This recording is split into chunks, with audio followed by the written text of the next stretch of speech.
Saturday Night Theatre.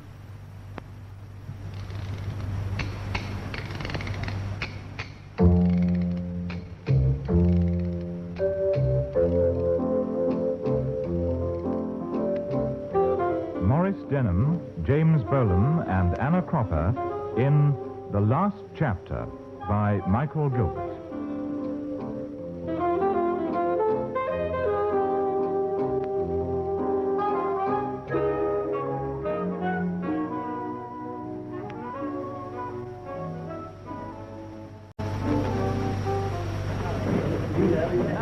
And I should bloody well think so, too. Do you realize how long we've been waiting for this book? 2 years. That's what I said, 2 years. If you don't believe me, look up your records. I know. He's a bloody awkward customer. He promises and he doesn't do it. Sit down, Loftus. Thank you. I'm most terribly sorry for you, really I am. That splashing noise you can hear is my tears falling all over the desk. Well, you're an agent. That's how you earn your 10%, isn't it? If you light that cigarette, you'll have to smoke it in the passage, I'm afraid. Oh, sorry. Yes, I'm listening. I've been listening for 6 months, but my paper can't print excuses. I want the bloody book. We've paid for it. And what happens if I call the whole thing off? Exactly. He can't pay back the advance because he's spent it. Do you know what a court of law would call that? They'd call it fraud. F-R-A-U-D. All right. 1 month. 30 days until the end of August, but not a day more. Not an hour more. Not a single bloody minute more. Did I sound angry? You did. I am. That was Bannister's agent.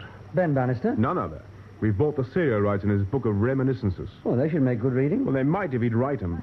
Won't he? Months now they've been feeding it the same sort of crap. It's nearly finished. It's all but finished. It practically is finished. Just the last chapter to come, and then you can have it. If it's just the last bit, couldn't we publish what he has written? Well, in the ordinary way, we might. Batson, tell her she can jump off Beachy Head. But in Ben's case, no. Ben's an odd character. On the surface, he's tough as old boots. But like a lot of these rugged characters, he's a lot softer inside. He doesn't like hurting people. I've got a feeling he doesn't want to write that chapter. But why is the last chapter so important? Why? Because it's that sort of book. If he was writing a detective story, it'd be the chapter that answered all the questions. The chapter that told you who the villain was. Only this is real life, and maybe the villain's still alive, and Ben doesn't want to hurt his feelings. Then I suppose we've got to wait until all the villains are dead. Wait, nothing. We've paid money for this book, a hell of a lot of money. If we can't get the book, we're going to get a story. Why won't Ben write the last chapter? Who's he protecting? What's it all about? You get the idea? Yes, I think so. Go down and talk to him. Find out what's holding him. Of course, his agent may be telling the truth. They're all terrible liars. He may have written the book at all. Well, do you think he'll talk to me? If he won't, twist his arm. Well, judging from his reputation, I don't suppose he'll be a very easy man to intimidate. If he intimidates you, that'll be a story, too. Yes, I suppose it will. I'll go down first thing tomorrow. Go this evening. Remember what Nelson said? Lose not an hour. He hangs out in an old gamekeeper's cottage. The local squire lets him use it, I believe. They were in some hush-hush outfit together during the war. I've got his name somewhere here. Oh, yes. Naylor Smith, J.P.D.C.M.C. Durnfield Manor, Durnfield Wilts. If Ben won't talk, maybe Squire Naylor Smith will. Has he got a wife? Who are you talking about, Ben or Naylor Smith? I mean, Bannister. Well, the answer's no in either case. Naylor Smith's a widower, and so's Ben. His wife died soon after the war. She was a French girl he met in the resistance. Any children? Children? Batson? Listen, darling, the answer's no. It always has been, it is now, and it always will be. N-O, no. Children, yes. It comes to my mind he's got a daughter somewhere. She's a student. She was involved in one of their nonsenses. Come to think of it, if she's inherited Ben's temperament, the authorities had better watch out.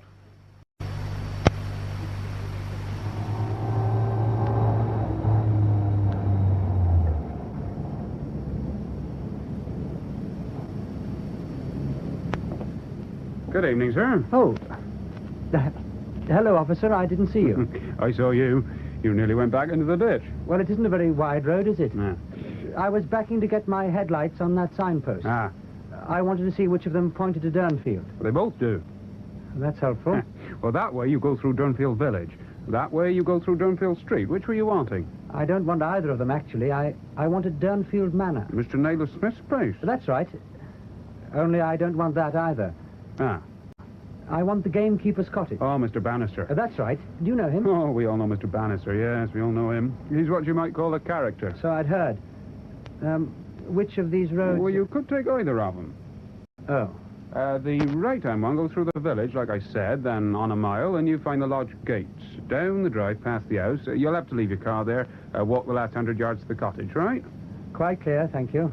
You could take the left fork. That'll bring you up to the back of the cottage, but it's not so easy to find. Not in the dark. No, thanks. I'll take the high road. Ah. Good night, officer. Good night, sir.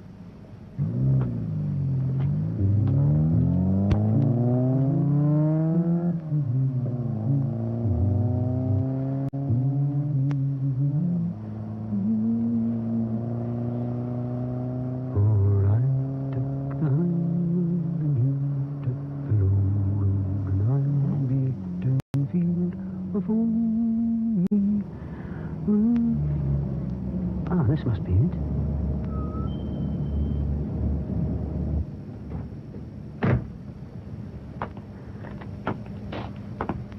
Oh, I hope he doesn't think I'm a burglar and take a pot at me.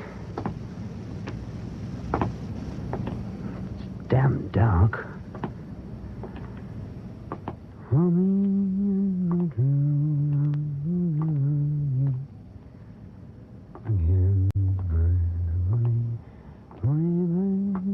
Oh, damn! Only the owl. Watchman of the night.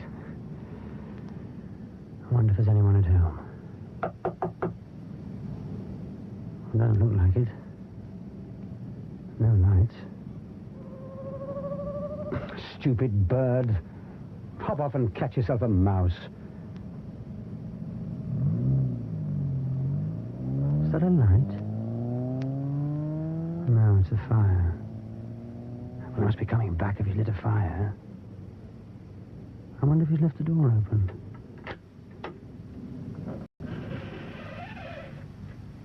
Hello? Mr. Bannister? Anyone at home? Well, hello there, boy. Hello, then. Hello. Well, you're not a pretty good watchdog, are you, old boy? Suppose I'd been a burglar. He's dead. Take a grip of yourself, Loftus. Probably quite some simple explanation. The dog was dying. Old age had a fit. Bannister's gone to fetch help. And that was probably him I heard driving away just now. He'll be back quite soon. Don't suppose he'd mind if I lit that lamp for a start. Matches.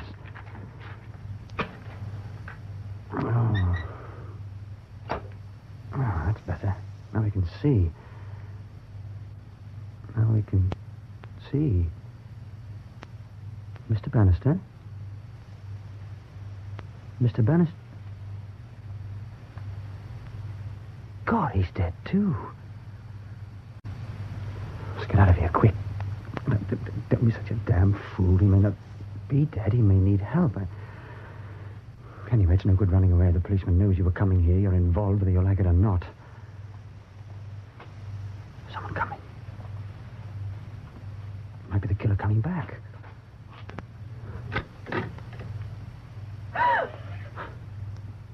Who are you? I might ask you the same. This is Daddy's cottage. Oh? Where is he? Are you Miss Bannister? Who are you? My name's Loftus, Gordon Loftus. I work for the Daily News. They sent me down here to ask about your father's book. Is that your car in the drive outside the manor house? That's right. I parked it there and walked down the path. Where's Daddy? What on earth's wrong with the dog? I'm afraid this is going to be a terrible shock for you. What? I don't think you ought to look. Get out of the way. What are we going to do? There's a telephone up at the house. Get hold of the police. What about... I'll stay here with him. Are you sure? I shall be all right. Go on. Go on, I tell you.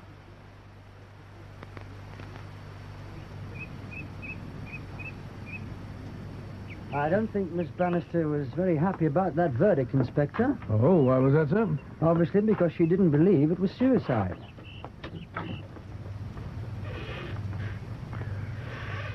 Oh, this is where you found him, isn't it? I saw the dog first on the floor.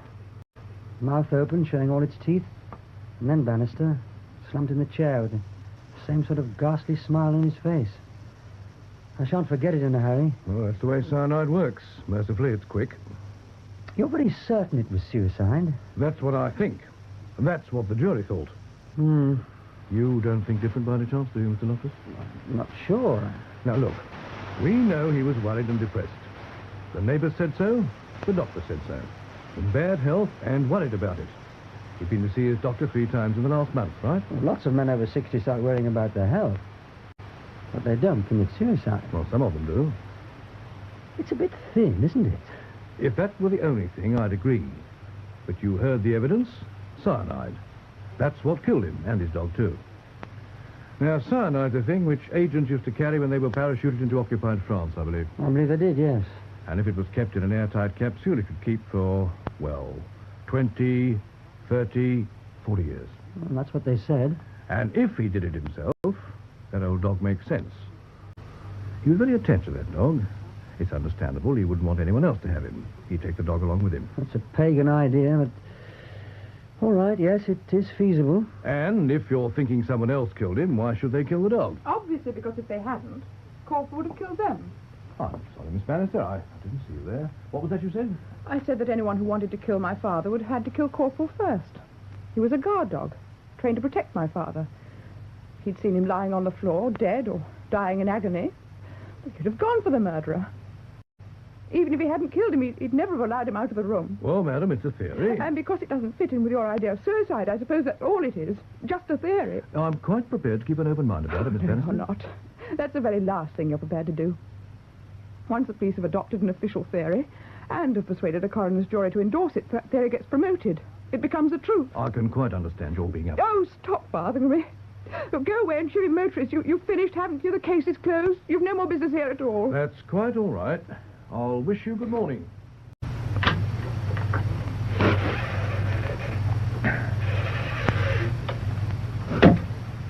Poor man.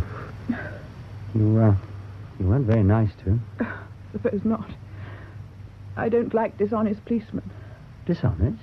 Well, you heard the way the evidence was rigged at the inquest. Well, I thought most of it was pretty factual. The squire saw your father walking down to the cottage around 7:30. I found him at 9:15. And the doctor put the time of death between 8 and 9, which fitted in with both times. Oh, beautifully. And nobody else had been seen near the cottage. They'd been heard, though. Heard? By you. By me? Oh, that car, you mean? Well, I did mention that, you know. You did. And when the coroner asked the inspector about it, what did he say? He said it was probably a car on the back road which had slowed down and was picking up speed again. You see, it didn't fit in with the suicide theory to have a car actually parked in the lay-by 50 yards from the cottage. So it became a passing car. That's what I mean by being dishonest. Look here, Miss Bannister. Laurie. Do you really think... Well, I mean, if it wasn't suicide, it could hardly have been an accident. Stop hedging. I think it was murder. I see. I think Daddy was killed and poor old Corporal at the same time. But why? Because someone was afraid of what Daddy had written in the last chapter of his book. Had written? Oh, yes. It was finished all right. He told me so when I phoned him that day. I was coming down for the weekend. You sure? Sure he really had finished it? Daddy wouldn't lie to me. Why should he? He hadn't liked writing that chapter. It had upset him badly. I could tell that when I talked to him. He actually tried to stop me from coming down. So you see. Well, I'm not sure. It's perfectly obvious. Look, here's the book. All except the last chapter. Right up to the moment when he was betrayed to the Gestapo and taken to their headquarters at Rouen. And some of the things that they did to him. Makes you sick to read about it. And to my mother. What?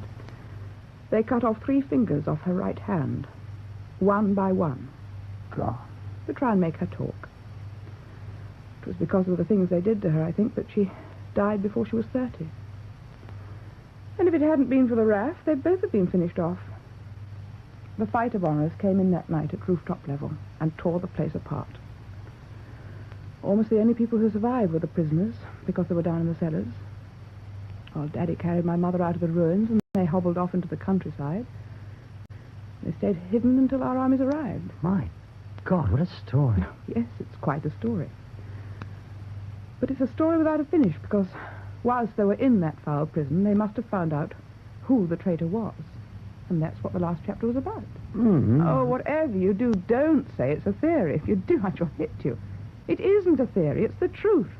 And if you don't think it's the truth, answer me one question. What's happened to that chapter? Well, isn't it? No, it isn't here. I've turned the place upside down. I thought Daddy might have posted it to me, or to the agent or publisher. He hadn't. It wasn't even burnt. Well, you can't burn 20 or 30 pages of manuscript without leaving some trace. Do you know, I'm beginning to think that perhaps there might be something in it. It's so easy. Drive up by the back road, park the car out of sight, walk up here, knock on the door. But in the circumstances, wouldn't your father have been a bit embarrassed to see it? Possibly. Knowing Daddy, I'm quite certain he wouldn't have allowed any degree of embarrassment to stop him from offering a drink. He'd have offered the devil a drink if he'd turned up unexpectedly. Well, he'd have a capsule ready to slip into Daddy's drink, and a poisoned lump of meat for poor old Corporal, drive off with a chapter in your pocket, and your reputation safe. The reputation you've been carefully building up for a quarter of a century. A reputation which was going to be shown up as a rotten sham, based on lies and cowardice and the torture and death of men and women who trusted you. There are people who kill for that. What are you going to do? Find out who did it. If I can. And you're going to help me, aren't you? Am I? It's your assignment. You've taken it on. Well, the paper wouldn't like you to back out. I suppose they wouldn't, really. Well, just how do you propose to start? That's easy. The first thing we want to find out is who was involved in Daddy's wartime schemes and is still alive now. And we can start right here with Squire Nellie Smith. He was in the same outfit. Right now, you mean? Well, why not? He's at home. I saw his car outside when I came past. By the way, I wonder where he was that evening. What do you mean? When you parked your car in the drive, did you see his car? No. And come to think of it, the house was dark, too. But when you went up to telephone, he was back then, wasn't he? Oh, what's so odd about that? He'd been out somewhere and got back, that's all. I don't know that I can tell you much more, Laurie. I told it all to the police. I saw your father when I was going out at this county agricultural nonsense in Durnfield. I told the police 7:45. It was only a guess. Might have been 5 minutes either side, you know. Did Daddy say anything to you when you saw him? Say anything? No, I don't think he said anything. Just waved. He was walking down to the cottage. Do you tell the police he'd been depressed lately? Oh, did I? Well, that's what you said at the inquest, Mr. Nellie Smith. At the inquest, yes. Sort of terrible acoustics in that hall. Half the time I couldn't hear what that coroner chap was saying. But you did think he'd been depressed? Yes. Yes, he'd been down in the mouth. Did he say why? I think it was the war. He never really got over it, you know. I think writing that book was a mistake. Oh? Why? Oh, it brought it all back. But did he give any particular reason for being especially depressed lately? No, can't say he did. Matter of fact, we didn't see a great deal of each other at all. When I offered him the cottage, I remember him saying, "All right, Tony, as long as we don't live in each other's laps." And all the time he lived there, I don't suppose he came up to dinner twice. Did he talk to you about his book? Well, I knew he was writing it. Between you and me, I thought he was dragging his feet a bit. Oh? He didn't say anything about being in difficulties over the last chapter. You like something to wet your whistle, Laura? No, thank you. I was asking if he said anything about... What about your friend? Oh, well, I usually take a whiskey about now. Oh, thank you very much. Soda or water? Oh, by the way, I didn't quite catch your name when Laurie introduced us. Oh, water, please. Loftus, Gordon Loftus. Ah, you knew Ben? I knew of him. Everyone did. I never met him. Oh, anyway. Then you're a friend of Laurie's, I imagine. Mr. Loftus is a journalist. He works for the paper that was going to serialize Daddy's book. Oh, I see. I suppose you'll be able to cash in on this development. I can't say I approve of that sort of publicity. It seems wrong to me, but perhaps I'm old-fashioned. You've got this quite wrong. No one's cashing in on anything. At the moment, the book's incomplete. The last chapter's missing. Oh, sad. Never had time to finish it. Still, I shouldn't think it'll matter too much. The paper will find someone to... what's the word you chaps use when someone writes someone else's book for them? Ghost. Ghost. That's right, ghost. Ghosts. Well, a ghostwriter could only operate if he knew what he was meant to write. In this case, it wouldn't be possible. The facts are missing. How's that? Daddy knew the name of the person who'd given them all away to the Germans. That was what was going to the last bit. Are you sure of that? Yes. Did he ever tell you who it was? He never talked about the war at all. When Mummy was alive, it would have hurt. After she died, he seemed to want to forget it. All I knew I found out by reading his book. That's full of hints and riddles. And you think the answer would have been in the last chapter? Yes. If he'd written it? Oh, he wrote it all right. Well, then what happened to it? It was stolen by the man who killed him. Then I should think it's been destroyed by now, wouldn't you? Possibly. Or possibly not. Well, what do you want me to do? To help. How? Well, you were in the same, what do you call it, department, outfit, gang. Well, we called it the circus, actually. Well, you knew what was going on. You knew who could have given away things to the Germans. There wouldn't have been many people involved, I imagine. And a lot of them will be dead by now. Ghosts. What's that? That's what you're asking me to do, Laurie. Raise a lot of ghosts who've lain quiet in their graves for 25 years. Yes, I suppose I am. Well, as you probably know, I was in charge of a section. It had some official name or number, I really forget what. We called it the circus. We were the English terminal of a bigger French outfit called Équipe Max, which operated in the same maritime area. Not a very healthy part of the world in May 1944. Crawling with Gestapo, Vichy French militia, agents, double agents, plain traitors, a lot. Now, Équipe Max was about 30 Frenchmen and a woman. It had one single vital job. On D-Day, it had to disrupt the whole German communication center in the Rouen area. Blow up wireless masts, cut wires, wreck teleprinters. It had been preparing for it for months. The Germans had come to suspect it existed, but they hadn't been able to penetrate it. Our job was to supply the French team with anything they wanted and send 2 or 3 men over when the time came. And coordinate the military side of the operation. Do you get the picture? Yes, sir, it's quite clear. Who was involved at this end? No, just the 3 of us. 4, if you count Jessica. Jessica? The Second Lieutenant Jessica Rayburn, our wireless operator. Who were the other 3?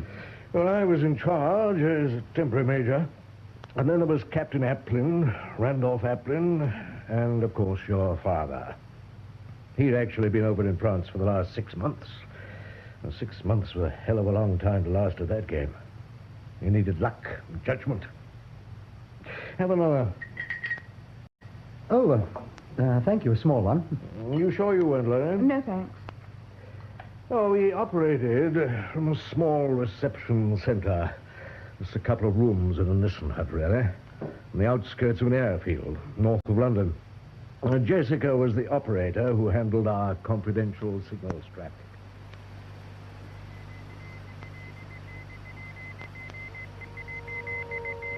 Oh, damn.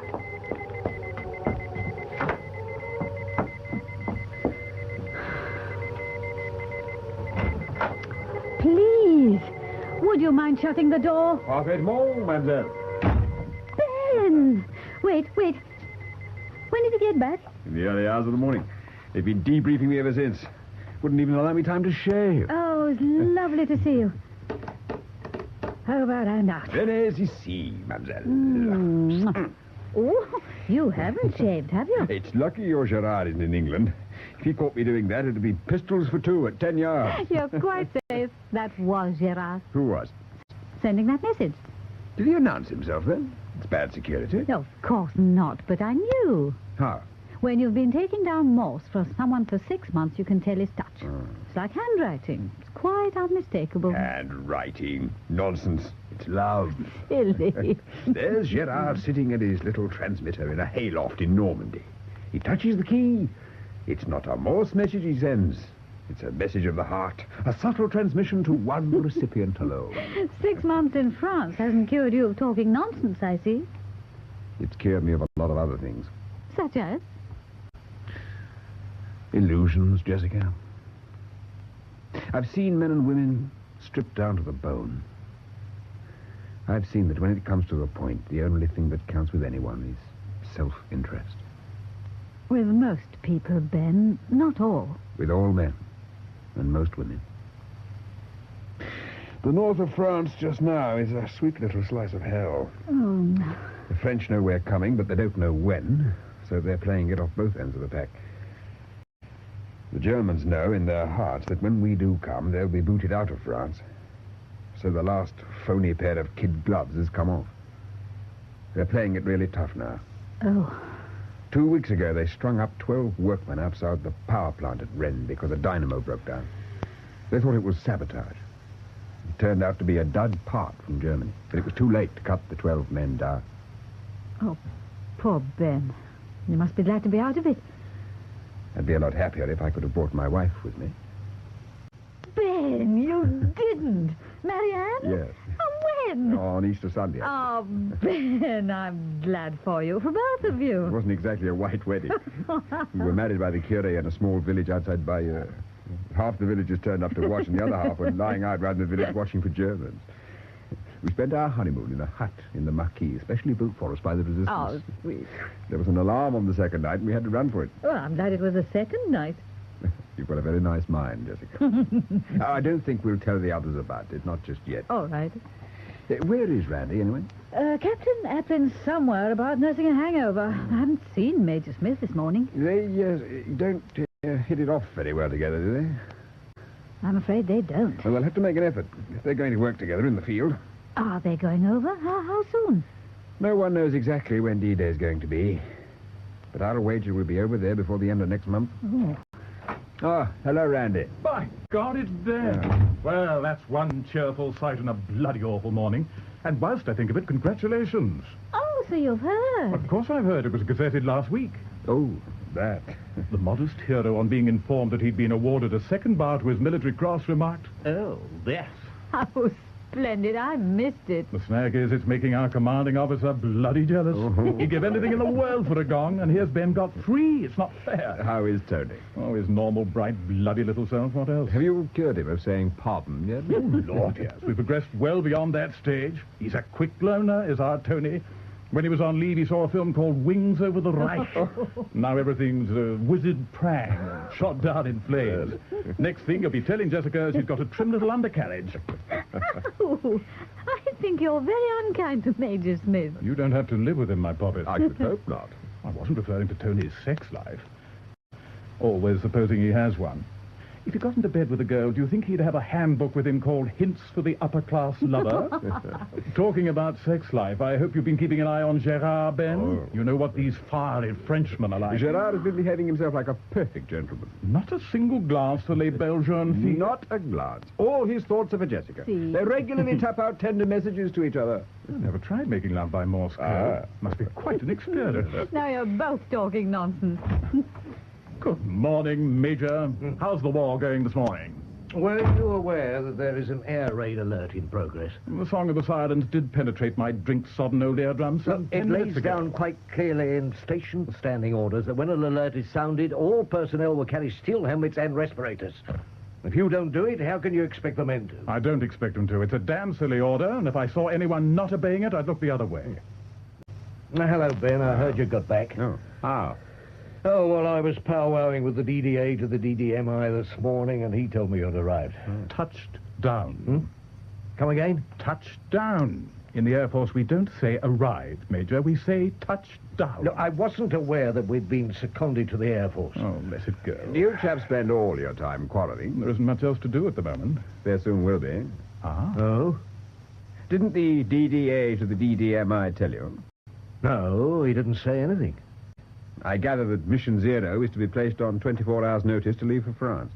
That'll be you, Tony, and Randy, plus a signaller. I expect Sergeant Truman will be told off for that job. Look, is this just a latrinogram, or is it true gen? Top quality gen. Then I think he might have told me first. Between you and I... You and me. Oh, Huh? shut up, Randy. Look, how do you know this is official? Because I've been told to put you both in the picture as quickly as possible. I see. No good wriggling, Tony. 0 hour is upon us. I don't find that remark funny. Actually, it wasn't meant to be. You two should make a wonderful team in the field. I don't imagine we shall see a great deal of each other. I shall be organizing the base. It's clear to me from that remark, Tony, that you've no idea what's really going on. Huh? Well, when you talk about a base, it presupposes an orderly arrangement with the enemy in front of you and your own troops behind you. It's not like that with the Equipe Max. The enemy's all round you. He's also in the middle of you. What do you mean the Equipe Max has been penetrated? That's something we'd all like to know. The next door outfit, the Equipe Domodossola, was broken up last month. Was it indeed? Well, no one knows where the leak occurred. Some say it was a girl who was not in the Equipe but knew a member of it and knew the work he was doing. She was indiscreet. The Gestapo forced her to reveal his name. God. He was taken secretly after dark and tortured all that night. They had to break him down quick, you see, because all these teams are organized in the same way. One man only knows 3 other names. What happened to him? The man they caught? I know what they did to him, but it'd only upset you if I told you. He was dead by morning. But he'd spoken the 3 names that mattered. They, too, were taken. From that point, the disintegration of the ring was certain. It took a month. But does no one know all the names in a team? Well, no one who can be made to talk, only the top brass in London. But the... Go on, Tony. Say it. No, I was only going to point out that we here know all the names and details of the Equipe Max. In the circumstances, mightn't it be rather dangerous to allow us to go into the field? I agree, of course, that the military side of the operation has got to be organized. It occurred to me to wonder whether it couldn't be, well, just as efficiently organized from here. The Equipe Max has been set up to undertake one very important, very dangerous task. Every man and woman in it will be risking their lives. When troops are asked to do that, they like to see their officers alongside them. Do you think the sight of Tony will really improve their morale? After all, he won't be wearing his sandals. Look, you've gone too far. Easy, Tony. He's only pulling your leg. And the answer to your question is this little gadget. Huh? It is. You can wear it quite comfortably attached to your back teeth. I don't wear one because I'm always afraid I might chew it up by accident, but a lot of our chaps do. Well, what's in it? It's cyanide. It'll kill you in 6 seconds. Enchanting.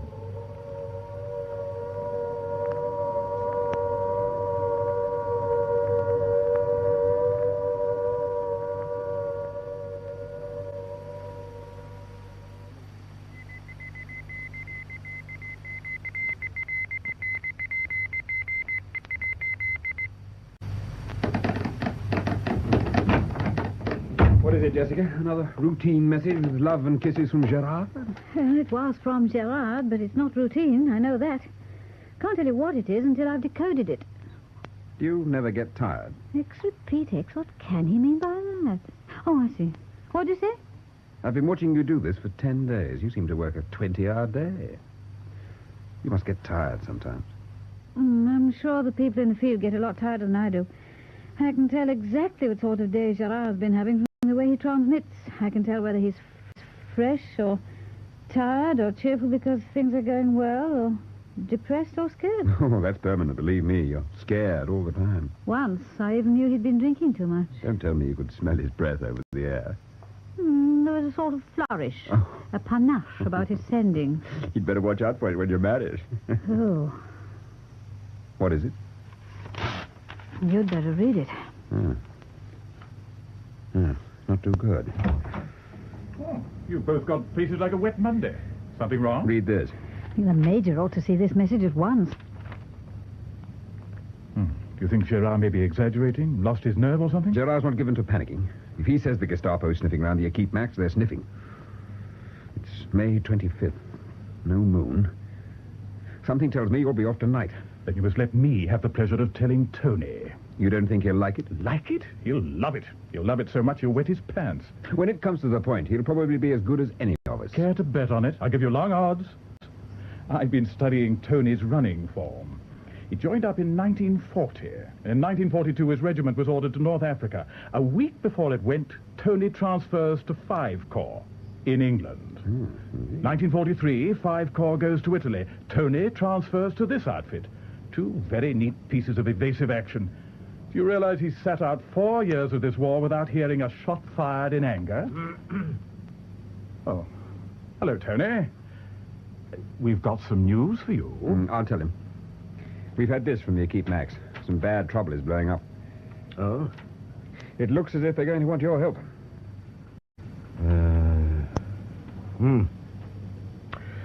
When? We're in the middle of the no-moon period. Jessica could send a message now, and if we get a positive response, you could go tonight. Can the RAF be ready in time? They've had a plane standing by for the last 3 days. Then I'd better warn Sergeant Truman. Well, he took that on the chin. He's gone off to pack. And you know what his kit will consist of? 1 cyanide capsule on each tooth and a box of spares in his pocket. Hadn't you better be getting your own stuff together? I suppose I had. Next time you're chatting on that machine of yours to Gerard, darling, tell him to put a hot water bottle in my bed. I don't know which of them I find least attractive. But I can tell you this, Jessie. If they keep up this feuding, when they get to France, they'll be written off pretty fast. All right, that's their lookout. But they may get a lot of other people killed, too. In which case, I think they'd better not come back.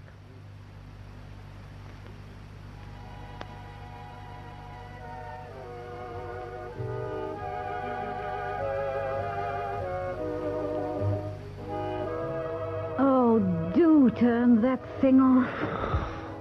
Oh. What time is it, Jessie? 5 to 1. They should be there by now, shouldn't they?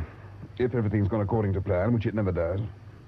Yes, they should be dropping now. What's it like? I've often wondered. It's a wonderful sensation when the parachute opens. A feeling of complete release. For a whole minute you don't belong to earth or air. There's no sensation of falling. Actually, it's more like flying. That'll be them now.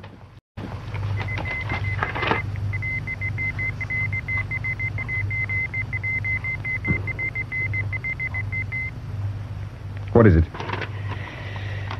Party arrived. Reception safely completed. What's that? That's Gerard's call sign. Well, that's all right, then. Jessie, what's wrong? It's Gerard's call sign, but it wasn't Gerard transmitting. It was someone pretending to be him. God. That means the Gestapo's moved in. Of course, you understand I didn't hear about a lot of that until much later. Some of it only after the war. When I got the full picture of what was happening whilst the 3 of us were floating down into occupied France. Floating down into the outstretched hands of the Gestapo, I imagine, sir. Well, if it hadn't been for an extraordinary stroke of luck, that's exactly what we should have done. They'd located Gerard with their direction finders, caught him actually transmitting, extracted the details of our rendezvous from him. Poor devil. You call that luck? No. Luck came when our pilot made a nonsense of his map reading and put us down in the wrong place. It wasn't exactly a comfortable landing. We came down among a lot of brick stacks. Sergeant Truman, at the top of a chimney, he was killed. Aplin broke an ankle. I landed a little further on. I was only winded. Managed to get to a farm. What happened to Aplin? Well, when he could move, he made his way back towards Cherbourg. He was picked up soon after the D-Day landing. He didn't try to get in touch with you? He may have tried. All I can say is that he didn't succeed. So you were on your own? Yes. A day or two later, Max got through to me. That's when I heard about Gerard being captured. Well, Max wasn't too worried. Gerard didn't know any names. His job was simply to transmit. That meant that you were in a position to pick up the pieces and get on with the job? Yes, no doubt I should have been. But there was a further, and I must say, somewhat unfortunate development. It was your father, Laurie. He arrived in France. Came over against the wishes of our superiors, and I'm not at all sure it wasn't against orders. He was never a great one for taking orders. Look, in this case, if you'll excuse me saying so, debaucherous and so on, it might have been a good thing if he had. Look, you can say what you like. It won't hurt him now. Look, it's your feelings I was thinking about. Don't Laurie. fuss yourself about my feelings. What we want are facts. No, of course, of course. After all, most of the people concerned are dead, aren't they? Yes, yes, they are. And what we say won't worry them. Oh, no, naturally. And you needn't worry about my feelings, so say what you like. Well, as I was saying, your father insisted on coming over. It was quite natural. No doubt he was worried about your mother. No doubt. But there was no time to make proper arrangements for his reception. Ben landed blind. He was caught almost immediately and taken off to their Gestapo prison at Rouen. Did you see him before he was captured? No, I was lying doggo at this farm. As soon as the news of Ben's capture came through, everyone went to ground. Wasn't that they thought he would talk. They knew him too well, but... Well, there comes a time, even the bravest man... I know what they did to him. It's in his book. I know what they did to my mother, too. They didn't talk. Neither of them talked. No. Do you mean no, or are you just saying it to please me? I mean, no. They would neither of them have talked. They weren't that sort of person. But someone talked, didn't they? Yes. How can you be sure of that, Lloyd? Obviously. Because in one night, about a week later, every man and woman working for a keep max was pulled out of their beds and shot. That's right, isn't it? That's what happened. Yes. Good God. Did anyone ever find out? Well, several people were suspected. French collaborators. No one ever knew for certain. That's where you're wrong. Oh, you mean... Daddy knew. How could he have known if he was in prison? He knew because the Gestapo told him. It was their technique. They enjoyed gloating over him and demonstrating their power and omniscience. It was part of the process of breaking him down. Of course, they didn't mind him knowing. They were going to liquidate him anyway. And they would have done if the RAF hadn't laid on this raid and blasted the whole vile place out of existence. Did he tell you all this, Laurie? He told me what he knew. But he wouldn't even tell me who it was. You were saying that during all this time you were lying doggo. Oh, we all kept our heads down for a bit, and then I managed to get out and about and do a sort of organization behind the lines, and the Keep Max was gone, but there were other teams doing useful work, disrupting communications, sabotage, that sort of thing. No, we carried on like that for 3 months until the final breakout. Which teams? Pardon? What did you say? You said there were other teams. They all had code names, didn't they? Oh, well, yes. There was, let me think, there was the Croix de Lorraine team and the Hercule organization in the Amiens area. Those were the main ones.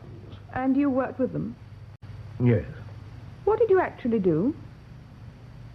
Well, it's a difficult question to answer in a few words. I suppose you might say that I coordinated their efforts. Successfully? I think we had a fair degree of success, yes. You mean they gave you a military cross? Now, just a minute. I've been thinking this out. If the Gestapo suddenly swooped down and pulled in everyone, it can't have been a process of gradual breaking down. They must have had an actual list. All the names. Obviously. How many people knew all the names, apart from your father? It's a fair question. Well, 2 or 3 people in London, high-ups. But the Germans couldn't have brought pressure on people like that. Who both knew and was in the reach of the Gestapo? Well, really, I suppose the only person, actually, was Applin. Oh, but there was one other person, wasn't there? No, if you're implying I wasn't that... implying anything. I was stating a fact. There was at least one other person who knew all the names. Look, ever since you came in here, you've been making hints and suggestions. If you have any accusation to make, I suggest you make it in plain terms. Of course. Well, then? I was thinking of Second Lieutenant Jessica Rayburn. Jessica? But she wasn't in France at all. No, but Gerard was. The Gestapo were holding him, and she was in love with him. Yes, but how... No, I don't see it. You're not trying very hard, are you? The Germans had a private line of communication over the wireless directly to her and to no one else. All they had to say was, give us the names, and we'll treat Gerard gently, and you can have him back in one piece after the war. Good God. Of course, they broke their word. They always did. But she wasn't to know that. What actually happened to her? Jessica, after the war, I didn't see a lot of her. When she heard about Gerard's death, she seemed to freeze up. She became very detached, almost inhuman. It's difficult to describe it. As far as I'm concerned, you don't have to describe it. I knew the lady well. You know her? I spent 4 unhappy years at St. Monica's School for Girls, I beg your pardon, for young ladies at Amesbury. Miss Jessica Rayburn, CBE, was the headmistress, and one of the principal causes of my unhappiness. That's, Oh, good morning, sir. Oh, I agree, it could be big, very big indeed. The suicide verdict killed the inquest, but if we could prove that the verdict was wrong, get it reopened, we shouldn't be sitting on half a story then. We should have a story and a half. Yes, I've got young Loftus here with me now. I'll warn him about that. I couldn't agree more. You've got to be damn careful. All the people involved are pretty important. One's a deputy lieutenant of the county and a JP. One's the headmistress of a large girls' school and, I understand, next in line for the headship of an Oxford college. And the third, well, that's Randolph Applin. If not the biggest fish, certainly the richest. Yes, I'll impress that on him. You've located Applin, then? Randy didn't take a lot of locating. He's not the shrinking violet type who hides his light under a bushel. He owns at least 3 very successful gambling clubs. Oh? Officially, they're members' clubs, but the only real qualification for membership is a full wallet. Are they crooked? The police say no. The play's straight. It's the debt collecting that's a bit rough. How rough? Well, I suppose you had a bad evening and wrote out a check for your losses. And suppose it occurred to you in the cold light of morning to stop the check. A bit later on, you might receive a visitor who would persuade you to change your mind. You mean he employs a lot of thugs who'd come and beat you up? Right. He sounds rather a rough customer himself. Yes. You'll have to be pretty careful when you interview him. Well, we could hardly expect Miss Bannister to do it, could we? But surely the police... Unofficially, I gather the police are very interested in Randolph Applin, but officially they haven't got enough evidence yet to justify an inquiry. On the other hand, it would seem quite natural for you, with this story to follow up, to go and have a word with him, wouldn't it? I suppose so, yes. Right, well, the Riverboat Club is the one the Major uses as his headquarters. It's on the Thames above Staines.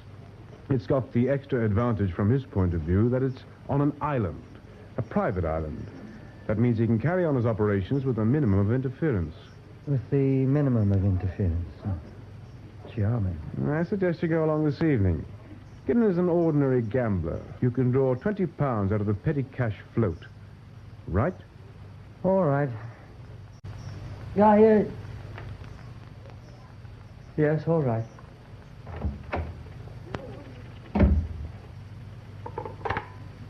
Miss Ponsonby, you might check up that we've got the normal accident insurance on Loftus, would you?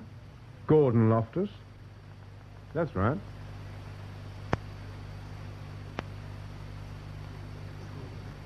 Rien va plus. Not in here.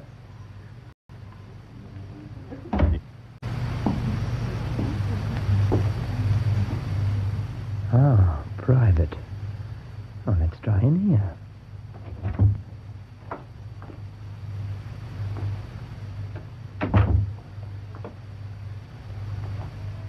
Hi. What?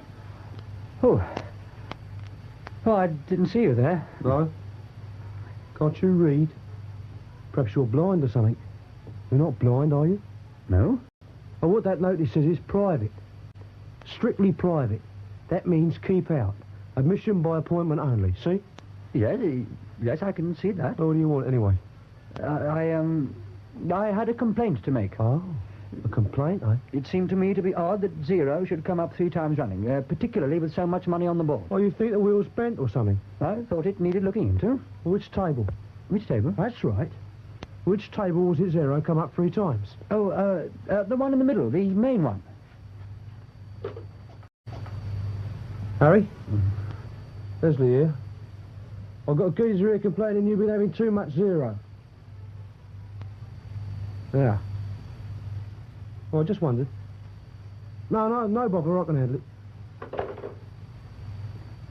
Oh, you've been telling fibs, mister. The big table hasn't had a zero all evening.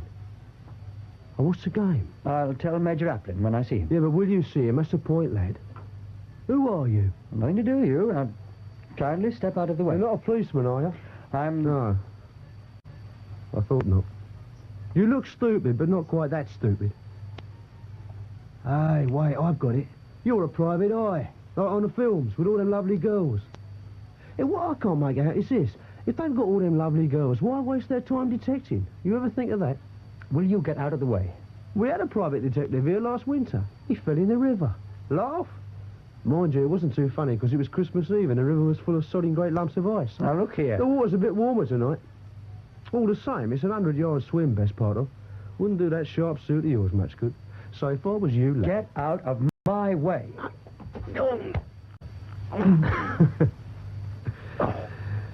You know something? I've changed my mind about you.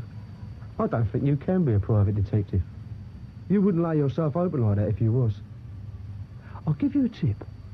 When you're aiming to hit someone, don't signal your intentions. Just let it come out of the blue. Like this. Leslie? Yes, Major. Who is it? There's been a number of different theories about that, Major. Well, who are you? What do you want? Newspaper man. Which paper? Daily News. Got anything to prove it? Wallet. Daily News. Second largest circulation in Great Britain. Oh, that's no way to handle our public relations, Leslie. Come inside, Mr. Lofters. Have a drink. Well, That's right. I don't want to take too much notice of Leslie. He's just a natural delinquent. Here you are. Unhappy home background, I wouldn't wonder. Thank you. Now, what can I do for you, Mr. Lofters? Yes. We're not afraid of publicity here. Nothing to hide. Everything's fair, square, and above board. Nothing to shock the vicar. We had a vicar in here the other night. Took a packet opposite Shemmy, too. As a matter of fact, it wasn't your club I wanted to talk to you about, Major Applin. Oh? It was about your wartime experiences. Oh. I don't know if you read in the papers about Ben Bannister. Oh, poor old Ben, yes. I read about it. And the thing is, some people had a sort of idea that it might not have been suicide. No? Odd sort of accident. Not an accident. No? Well, perhaps you'd better tell me what this is all in aid of. For a start, just how do you come into it? I was sent down by my paper to see about a book he was writing. Are you the chap who found the body? Yes, I found it. Miss Bannister turned up a few minutes later. Laurie? Oh, she's quite a girl. Mind of her own. I bet it's her idea someone knocked off her old man. Am I right? In a way, yes. And she thinks it's something to do with what happened in the war? Someone who didn't want her dad to blow the gaff in that book of his? As a matter of fact, he had blown the gaff. He'd finished the book, but someone seems to have walked off for the last chapter. How do you know he'd finished it? He told his daughter so. Did he show her the finished job? No, but he said he'd done it. Ah. Well, I'll tell you what I think, Loftus. I think Laurie's got a bee in her bonnet. She's an odd girl. Odd upbringing. Wasn't spanked enough when she was young. She's certainly a very determined I girl. mean, let's get the thing into perspective. Agreed, none of us came very well out of that last show. Well, except Ben and his missus, of course. But the war's been over a bloody long time. It's ancient history. I wonder if you could tell me what actually happened to you. You won't get much copy out of my story, son. I broke my ankle coming down, had to be ferried back to safety, mostly in the backs of carts. Once I travelled under a load of turnips, and I can tell you it's a bloody uncomfortable way of travelling. No, I had my belly full of cloak and dagger. I got back to a nice, safe job in the sappers and finished the war helping to run the docks at Hamburg. And wasn't that a place for piling up the crackle? If I could have got home half the stuff I laid my hands on, I could have filled a ship. On second thoughts, you better leave that out of your report. It might be misunderstood. One thing I couldn't understand was how you came to miss Major Smith. I mean, you both jumped out of the same plane. I jumped. He was pushed. And it took a bloody long time to push him. How do you know that? I talked to the dispatcher who kicked him out. Mind you, I wasn't surprised. Tony was one great big bluff. Well, he got away with it, so good luck to him. It's funny when you come to think of it, Loftus. In the Kaiser's War, the people who did best, so I've heard, were the hard-faced businessmen who stayed at home. The losers were the poor bastards who went out to the trenches and got killed. Hitler's war, it was just the other way round. The people who really made something out of the war were the Tony Smiths. Look what his MC and his phony war record did for him. Got him a seat on the board. Before the war, he was a salesman. Then it hoisted him up to be chairman, and it got him a rich wife, and that's when plain Mr. Smith became Naylor Bloody Smith. She had the tact to break her neck out hunting 2 years after they were married, so now he's got an estate in the country and every letter after his name you can think of, from JP to BF. You seem to have kept in pretty close touch with his career, Major. I haven't seen him for years. You can't help reading about him in the glosses. You said his war record was phony. That's right.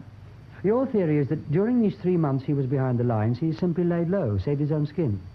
And all the organizing resistance groups was lies. That's roughly it. Did it occur to you that he might have been picked up by the Gestapo and bought his safety by giving away the whole Keep Max? And? And Ben found out about it and was going to tell the truth in his book?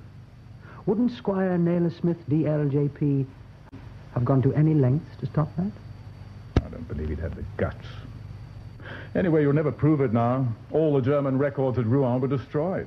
All the Frenchmen who might have known are dead, and most of the English, too. But not all. Thinking of anyone in particular?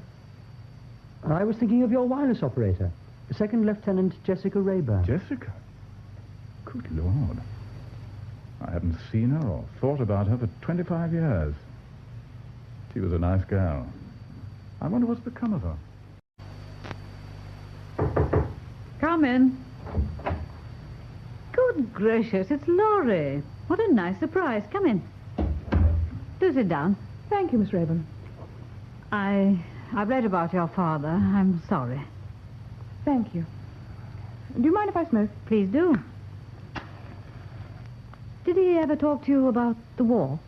Hardly ever. I did know that you were colleagues. Oh, colleague is rather too grand a word. I was the maid of all work in his outfit. I suppose that's why he sent me to school here. It seemed most unsuitable in every other way. You wouldn't have fitted comfortably into any school, Laurie. What makes you think that? You're a natural nonconformist. Perhaps. Oh, by the way, I met Miss Cross on the way in. Oh, yes. I liked her. I must tell her. She said that St. Monica's might have to be looking for a new headmistress soon. Is that true? It's true, but I wasn't aware that it was public knowledge. These things get out. Is it right that you're a 9 for Oxford? Unofficially, I believe that the decision has already been made. In your favour? I understand so. I wonder how you'll make out to the students. Do you think we shall come into conflict? Oh, sure to. I know what I'm talking about. I took part in more student demonstrations than any other girl in my year. The high point was when I was arrested for assaulting a police inspector. You don't approve? It's not the sort of item I should include in our news of old girls' activities.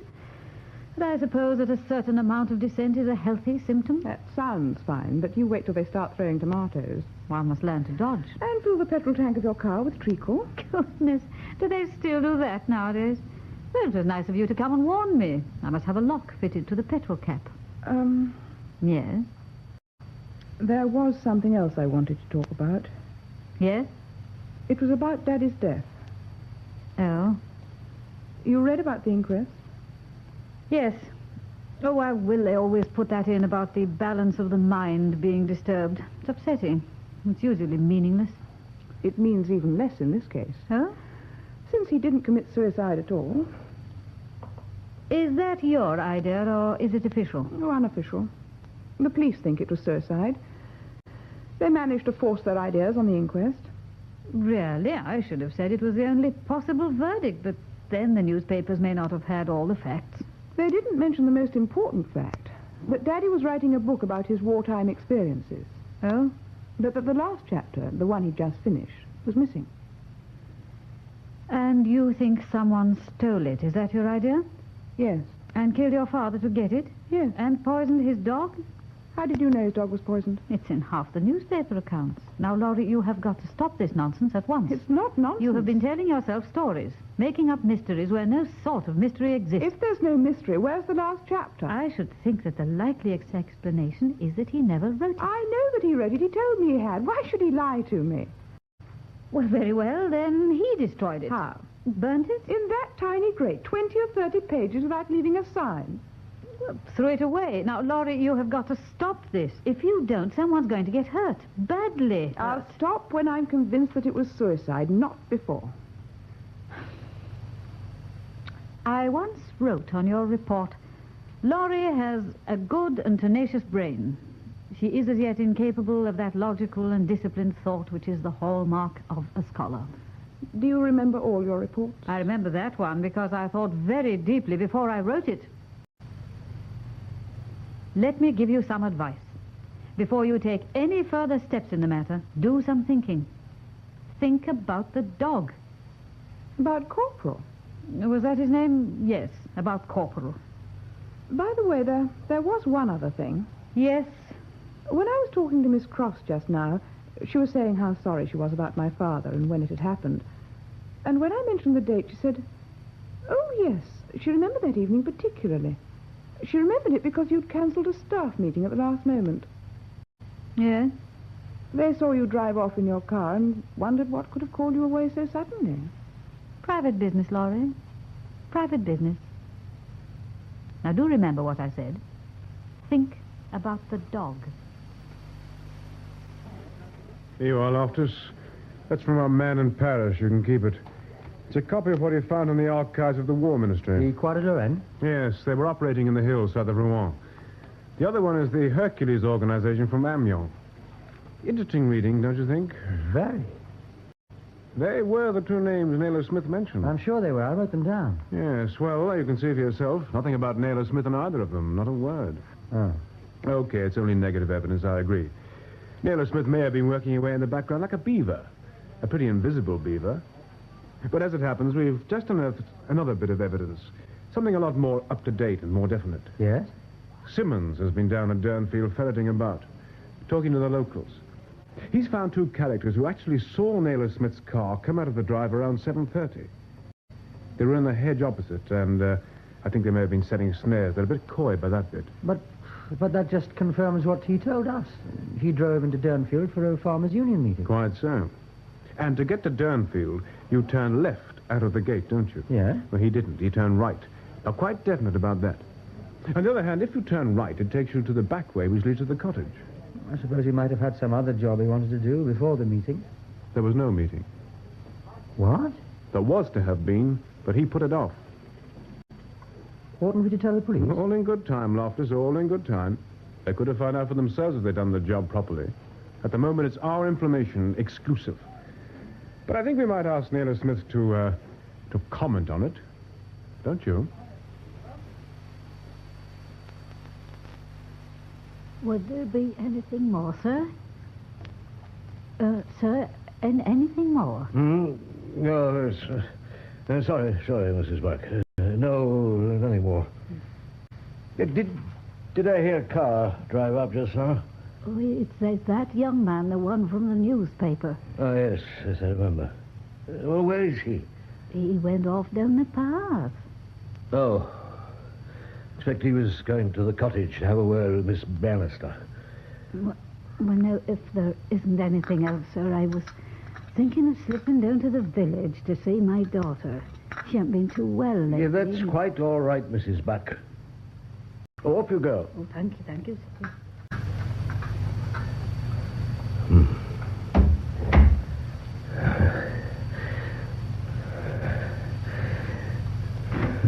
It'll have to be the 12 more.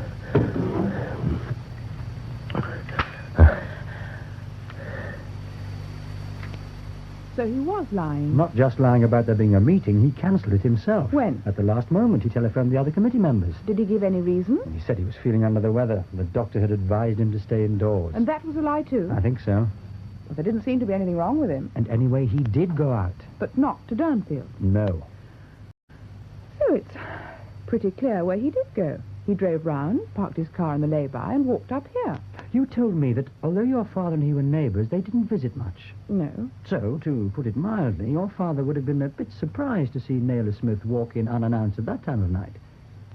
Now, what would he do? Knowing Daddy, offer him a drink. Exactly. And when your father's out of the room, fetching water for the whiskey or whatever, Nothing easier than to break a capsule of cyanide into the glass and put a piece of poisoned meat into poor old Corporal's dish. Yes, but why take the car? He could just have easily have walked down. I fancy we shall find that he was setting up some sort of an alibi. He couldn't fake the NFU committee meeting. It involved too many people. That's why he had to put it off. Then who's the alibi? We don't know, yet, because he hasn't had to use it. But I don't mind betting that if suspicion swings in his direction, he'll trot it out fast enough. I had to put the meeting off, you're saying. Because I was meeting someone or other someplace miles away on the other side of Gurnfield. 8 o'clock. You sound pretty sure about this. I am sure, quite sure. Well, theoretically sure. Meaning? Meaning, Laurie, that I believe it with my head, but not with my heart. He's the obvious person. He had the means and the motive and the opportunity, and what's more, he's been telling lies. Well? I just don't think he's the type. You mean he hasn't got the guts? He hasn't the shape of a killer. To save his precious phony reputation, he'd kill for that. If you're right. I know I'm right. What are we going to do about it? Tell the police what we think? Would they act on it? I'm damn certain they wouldn't. Squire Naylor Smith, a pillar of the county. If he wrote out a confession and swore it in front of a notary public, they wouldn't believe it. So we do nothing. Couldn't you get your paper to publish what we found out? Well, not make any definite accusations, but sort of let the facts speak for themselves. Never do it. Too scared of libel. Then suppose we tell him. Well, what good would that do? Provoke some sort of reaction, don't you think? Did it occur to you that it might provoke a reaction that was altogether too violent for our comfort? Too violent? If he's killed once to protect himself, has it occurred to you that he might kill again? He's not that sort of man. You said so yourself. We were wrong about him once. We could be wrong again. Oh, talk sense. He was able to kill Daddy because Daddy trusted him. We don't trust him. We'd be in our guard if he offered us a drink. What is it? It's all right. I thought I heard something. Go on. If he offered us a drink. We'd refuse it, that's all. Well, I wasn't thinking about poison. I was thinking of something more direct. He's got plenty of guns in that room of his. Suppose he decided to come down here and stage a little accident. Oh, he'd never dare. Or a little suicide scene, perhaps? Love nest in the gamekeeper's cottage? Look, you may be enjoying this. I'm not. What's up? I'm getting out of here. Where are you going? Oh, back to London, somewhere where there are plenty of people. I shouldn't. Shouldn't what? Go outside. I thought I heard someone moving a moment ago. I heard it again just now. There is someone out there. Are you sure? Don't whisper. Talk in a natural voice. Yes, I'm quite sure. What I heard was a foot hitting that scraper thing. I nearly fell over it myself the first time I came here. Someone standing quite quietly outside that door. He's listening to us. I shouldn't think he can hear what we're saying, and as long as we go on talking naturally, there's a chance he won't come in. There's only one thing for it. We've got to rush him. Now, can you reach that poker? Be careful. Good. Now give it to me. Now, as soon as I'm in position, you've got to get up quietly, go across and open the door. But until then, keep talking. God, I can't think of anything to say. 1, 2, 3. 3 blind mice. They all ran after the farmer's wife. She cut off their tails with a... God, but I'm scared. Now. Hold it! Something bothering you, Mr. Loftus? Oh, sorry to startle you, Miss Bannister. Inspector, that man behind you. Watch out for him. Oh? He's dangerous. I'm sorry to hear that. Have you two met before? We've met all right. He's called Leslie. I don't know his other name. He works for Major Applin, the nightclub owner. He's a criminal. There now. It just shows how easy it is to jump to conclusions, doesn't it, Miss Bannister? Look, what's going on, Inspector? Who is this man? What are you two doing here? One question at a time, eh? Now, this young man is Detective Constable Locke of the Criminal Investigation Department. Seconded as of now to the Wiltshire Constabulary to assist them in their investigations. Leslie? I'm sorry I had to be a bit rough with you, Mr. Loftus. Well, since I was acting as Major Applin's bodyguard, well, I had to act the part, see? Did you have to be quite so enthusiastic? Well, it took me 6 months to work my way into that job. Couldn't spoil the ship for a hape at the tar. Next question. You were wondering why we were listening outside your door. Well, the answer to that is quite simple, too. We heard a man's voice, but we couldn't quite make out who it was. We wanted to be sure it wasn't Mr. Naylor Smith. Oh, why? Well, I thought the time had come for a frank exchange of views, madam. Last time I spoke to you here, you expressed dissatisfaction about the verdict at the inquest of your father. I was dissatisfied then, and I'm a great deal more dissatisfied now. Oh, why would that be? Because Mr. Naylor Smith lied about his movements that night. He said that he was going to a farmers' union meeting in Downfield. There was no meeting, and he didn't go to Downfield. Did you know that? Oh, yes, we knew that. How? Look, you carry on, madam. Finish your side of it first. Then I'll give you ours, and we'll see how they fit. Well, we found out, not for certain, but almost for certain, that he was guilty of a piece of despicable cowardice during the war.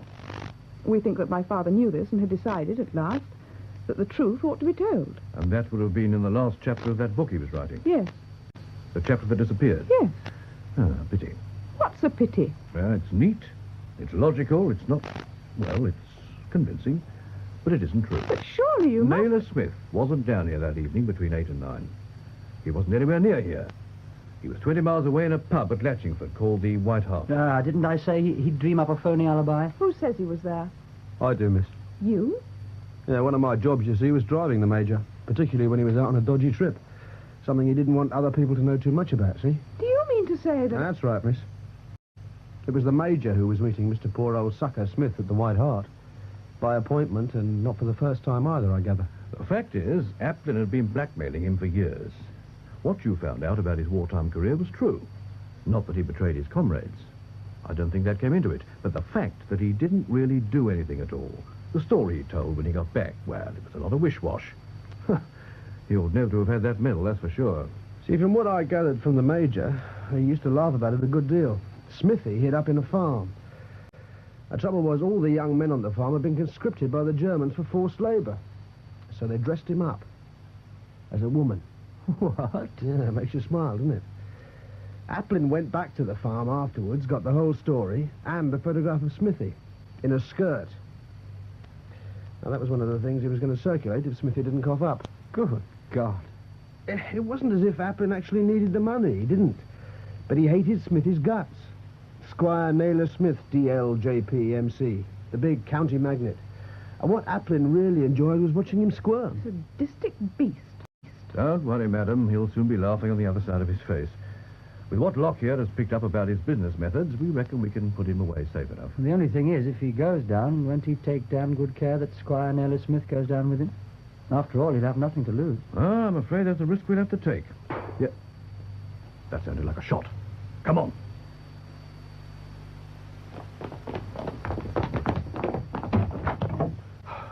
What happened, sir? We heard a shot. I'm sorry, terribly sorry. Well, what happened? Cleaning the gun must have been loaded. Went off. I see. There's no harm done, Inspector. Damaged that wall a bit. That was lucky for you, sir, wasn't it? No, I'm a lorry, Loftus. A silly thing to do. Gun went off. You'll excuse my saying so, but I should have thought you'd have had enough experience with guns not to do a thing like that. Yes, can't account for it. Perhaps your mind was on other things. Yes. Like Major Applin. Huh? The Major who? I'm sorry, I didn't quite get the name. Applin. You spent quite a bit of time together in 1944. Oh, Applin. Randy Applin, yes. Would you care for a drink, Inspector? Not just now, sir. Loftus? No? Yeah, I'm afraid I don't know your name. This is Detective Constable Locke. Oh. And he won't have a drink either. Oh, well, perhaps you'll excuse me if I do. I'm still feeling a bit shaken. Applin, yes. Yes, of course, I remember Applin. Quite a character, Randy Applin. I thought you might remember him, sir, particularly as you met him so recently. Met him? 10 days ago, at the White Hart at Latchingford. I don't know if you happened to catch sight of the man who was driving his car on that occasion. Or was it... That's right, sir. Of course, I had a cap on then. Makes a difference, a cap. Why are you telling me this? Because, sir, I think you can help us, and we can help you. Help me? If you'll let us. How? It's come to our knowledge that Applin was extorting money from you. Considerable sums. Has been for some time. Well, he's going down. Not for that alone. Other things, too. But this is one thing that will come out, that's for certain. I see. And it seems to me that the best thing for you to do, in a manner of speaking, is to take the bull by the horns. I'm not sure that I follow you. If you were willing to give evidence against Applin on the charge of extortion, it seems to me that you'd come out of it very well, sir. The court would protect you. No names, no photographs, in fact, no identification at all. Mr. X, you know the form. Yes, you're being very frank, Inspector. Then you'll help us? Must I give you my answer now? We'd like to move in on Applin tomorrow. Well, I'll give you my answer tomorrow. Fair enough. We shall be at the police station. I'm going back there now. No, don't go, Laurie, or you Loftus. There's something I want to say to you. Hang on whilst I show these gentlemen out. The gun, Rory. Pass it over here, quick. Both barrels are loaded, only one fired. I think we'll have the other cartridge out safer like that. He couldn't be going. Maybe not. All the same, better take no chances. Won't you sit down? Are you sure you won't have a drink? Oh, not as sure as I was, sir. Right. I asked you to stay behind because there was something I had to say to you. I judge from what the inspector said that you know why Applin was blackmailing me. He was blackmailing you because he hated you. Did he? Yes, I suppose he did. I certainly hated him because he knew the truth about me. And that is very simple. I'm a coward. Always have been. Expect I always will be. In the ordinary way, you know. It's a thing a man conceals easily enough. Not from himself, perhaps, but from other people. If you don't hunt and you go to a good dentist and keep clear of barroom brawls, you can build up a very convincing model of a man. It's only a dummy, but with a bit of luck, the truth need never come out. But you can't do it in wartime. Not entirely. You could dodge and duck, but it catches up with you in the end. Caught up with me in France. Well, what makes you really afraid is the pictures you see inside your own mind. I could see that Gestapo whip, shining with blood, cutting into a naked back, and then pulling away with little bits of flesh and skin sticking to it. Don't. You know, that's why when it came to the point, I couldn't even shoot myself. The last moment I saw my own head with the jaw blown away and the blood running out of the empty eye sockets. Oh, that's horrible. Stop it. Look, if you understand that, you'll understand what I've been living with for the last 25 years. And you may begin to understand my admiration for your father, who was the bravest man I ever knew. He wasn't stupid like Applin. He had plenty of imagination. But he had it under control. And he was modest with it. You know what he said when I offered him the cottage to live in? As long as we don't see too much of each other, he said we should get on comfortably enough. Two old paper tigers. He said that. Yes. Of course, he was joking. Hello? Oh, yes. It's Inspector Vickers. He seems to want to talk to you, Laurie. Yes? Who? Are you absolutely sure? I see. Well, thank you for telling me. Well, what did you want? I think he wanted to apologize for disbelieving you. Me? Remember you said you heard a car starting up and moving away from behind the cottage that night? Well? They found someone who saw it, and they've got the number. KKJ 116E. So they'll be able to trace the owner. I know who the owner is. That's Miss Rayburn's car. Oh, Jessica? What on earth would she be doing there? I did wonder why she'd cut that staff meeting. That's 9:30 now. Do you think she'll come? She'll come. When you telephoned her, what did you say? I just said there'd been some important developments about Daddy's death, and could she come over as quickly as possible? What did she say? Well, first she said, oh. Then she said, all right, I'll be there at 8:30. Still can't believe it. Why not? The woman. Oh, I don't find that difficult. When it comes to the point, women are a lot more ruthless than men. And she's got the most to lose. More than Squire Naylor Smith? Oh, for him, it was a loss of face. For her, it meant losing the one job she'd set her mind on. Would she have lost it? You know what college authorities are like. One breath of scandal, even old scandal, and they pull down the shutters. How do you suppose she found out about the book being finished? No difficulty. Daddy would have told her. He wouldn't spring it on her. He was much too fair. Had she been here before? Yes, when I was at school. I thought she came over to discuss my bad character. It was probably to talk about old times. So she'd know where to put the car. And the back way in. Yes. And Corporal knew her and trusted her. In fact, they both did. That's her.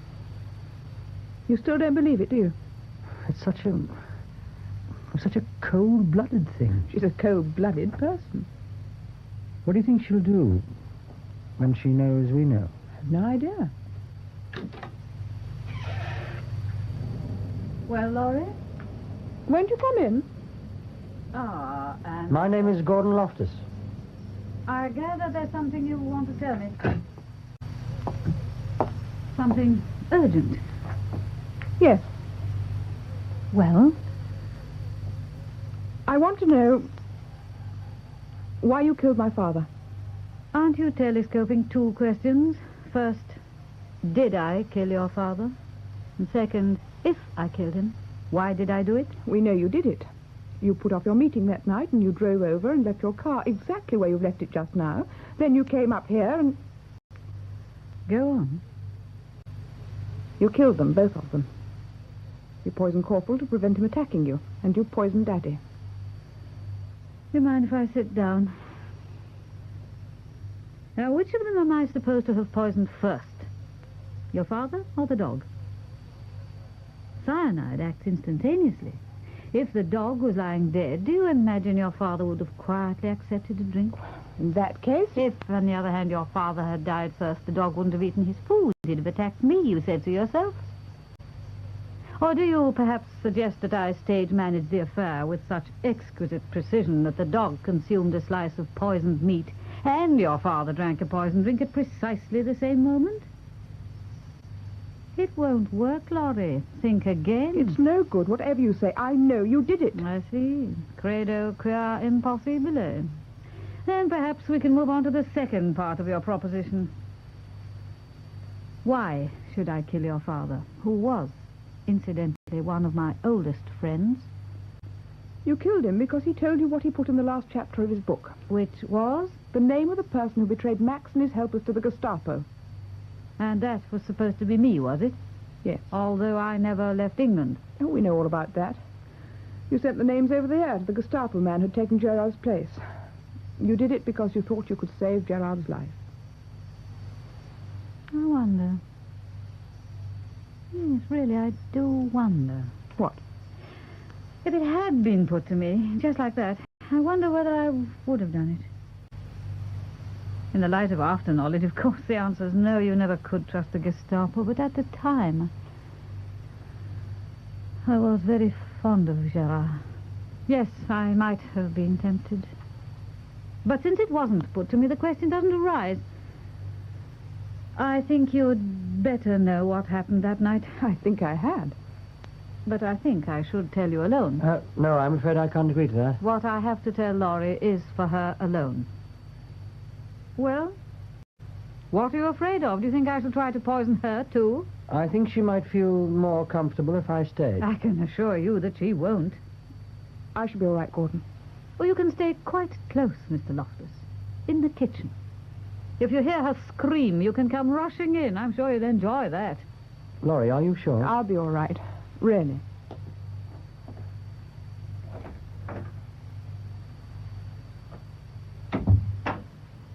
Well?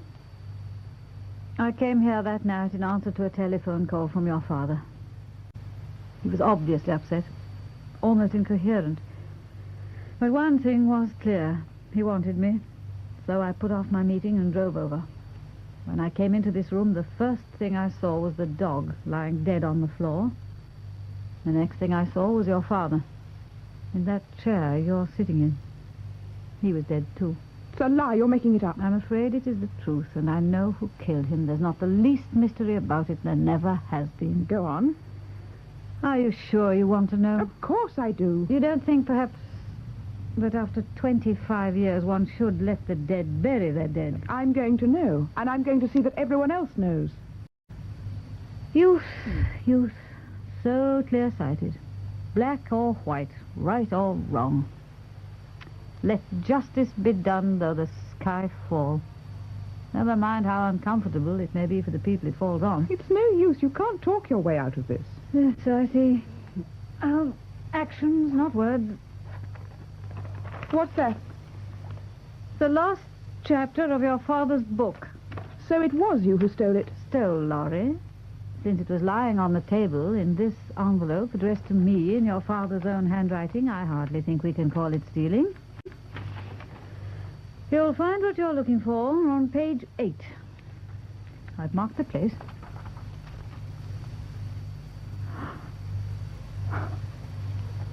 It's not true. It can't be true. Truth, as the ancients pointed out, is a lady. She lives at the bottom of a well. She comes up very rarely. But when she does appear, there is no mistaking her face. It was him. It was Daddy himself who betrayed Max and all his people. Yes. I don't believe it. Nothing the Gestapo could do to him would make him utter a single word. I'm as sure of that as you are. But they had one weapon even he couldn't face. They tortured his wife in front of him. And they went on until he broke down. That's the secret he's been carrying with him all these years. In the end, he couldn't live with it any longer. So he wrote it all down in these last few pages to let the world know. Maybe also to clear anyone else who might be under suspicion. That'd be like him, too. And when he'd done it, when he'd written the last word, he ended a life which had become a burden to him. And he took old Corporal along with him for company. Laurie, what is it? Oh, go away. What's she done to you? Please, will you go away? Very well. That's what you want? Poor young man. You'll never know how near he was to the scoop of a lifetime. Well, Laurie, do we observe your father's wishes? Do we tell the truth, hurt who it may? Do we tell the world? No. Let justice be done, though the sky falls. This is quite different. Then might I suggest we have a good fire here. If we tore the sheets up and fed them in, one at a time. Poor old Daddy.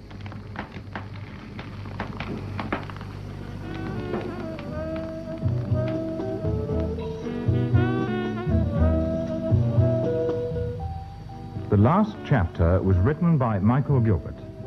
Maurice Denham played the part of Naylor Smith, James Bolam, Gordon Loftus, and Anna Cropper, Laurie.